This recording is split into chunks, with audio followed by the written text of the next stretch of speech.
नमस्कार दोस्तों, आपने कभी मसूर डिम यानी फिश एग को कम्बिल्ही के साथ टेस्ट किया है? आज हम बनाएंगे एकदम गांव की ट्रेडिशनल और स्पाइसी रेसिपी।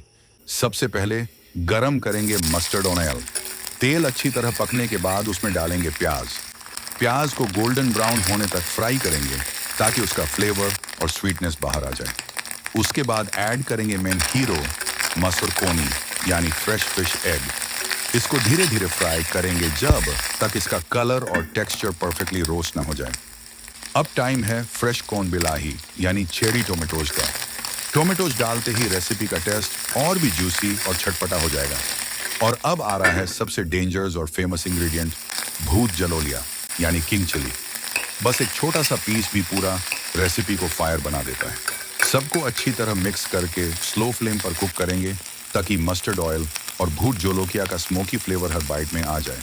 बिलीव मी दोस्तों, गरम भात के साथ इसका टेस्ट नेक्स्ट लेवल लगता है। अगर आप स्पाइसी फूड लवर हो तो ये रेसिपी एक बार जरूर ट्राई करना। वीडियो अच्छा लगे तो लाइक, शेयर और फॉलो करना मत भूलना।